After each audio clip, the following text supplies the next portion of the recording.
কিছু রান্নাবান্না নিয়ে থাকছে আজকের ব্লগ ভিডিওটা, সেই রকম মানে উল্টোপাল্টা, সেই রকম হয়তো প্রপারলি করা হবে না। এই তো সকাল সকাল চা নিয়ে বসে গিয়েছি, চা খেতে খেতে ভাবছি আজকে কি রান্না করব। এই মেয়েদের একটাই এটা চিন্তা প্রত্যেক দিন সকালবেলায় যে আজকে কি রান্না করব, এটাই আমিও সেটাই ভাবছি চা খেতে খেতে। এখানে সকাল সকাল চা নিয়ে বসে গিয়েছি, চা ছাড়া তো দিনটা শুরুই হবে না।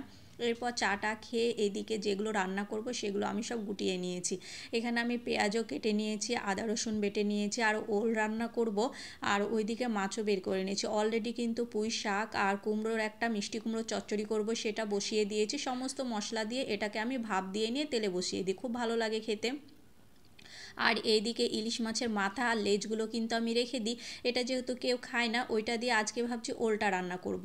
আর এইদিকে কিন্তু আমি ওলটাও বসিয়ে দিয়েছি, পেঁয়াজ আর ওলটা আমি হালকা ভেজে নেব যেহেতু মাছ দিয়ে রান্না করব। আর দিয়ে দিলাম টেস্ট অনুযায়ী লবণ আর হলুদ। লবণ হলুদ আর লঙ্কার গুঁড়ো দিয়ে 1 থেকে 1.5 মিনিট আমি আবারও ভেজে নেব।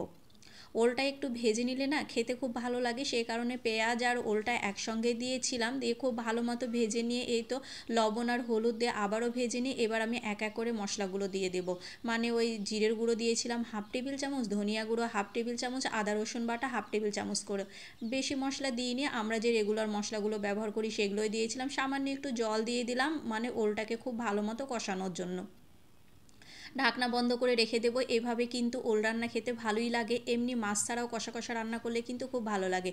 খুব সুন্দর মতো করে কষানো হয়ে গেলে এবার দিয়ে দেবো ভেজে রাখা মাছের মাথা আর লেজাটা। সেটা আমি ভেঙে দেবো না, ভেঙে দিলে আমার ছেলে একদমই খেতে চায় না, আর এমনিও খেতে চায় না লেজ আর মাথাটা, এটাকে আমাকেই খেতে হবে। সেই কারণে এই তো খুব ভালো মতো একটু কষিয়ে নিলাম, বেশিক্ষণ কষাই নিও, 1 মিনিট মতো।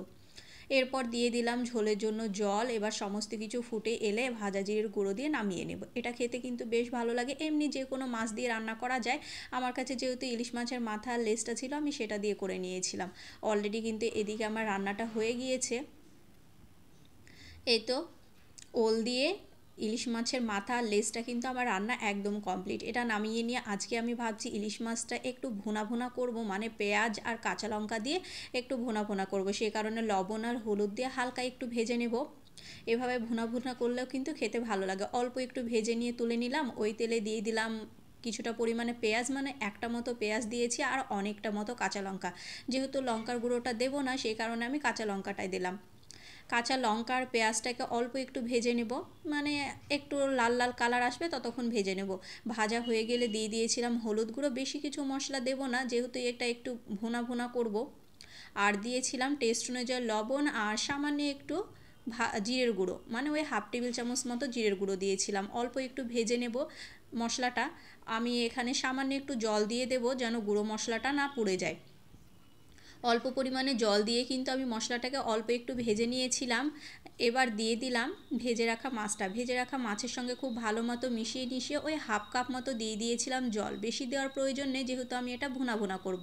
আমার কিন্তু ইলিশ মাছ ভুনাও কমপ্লিট হয়ে গিয়েছে। এই তো সমস্ত রান্নাই কিন্তু আমার কমপ্লিট হয়ে গিয়েছে। খুব তাড়াহুড়া করে রান্নাটাও করে নিয়েছি। এইদিকে ইলিশ মাছ ভুনা, ওইদিকে ওল রান্না, আর এইদিকে পুঁই শাক চচ্চড়ি আর গরম গরম ভাত।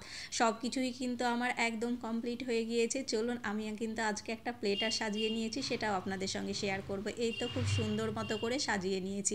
এভাবে সাজিয়ে গুছিয়ে খেতে কিন্তু মাঝে মাঝে ভালোই লাগে।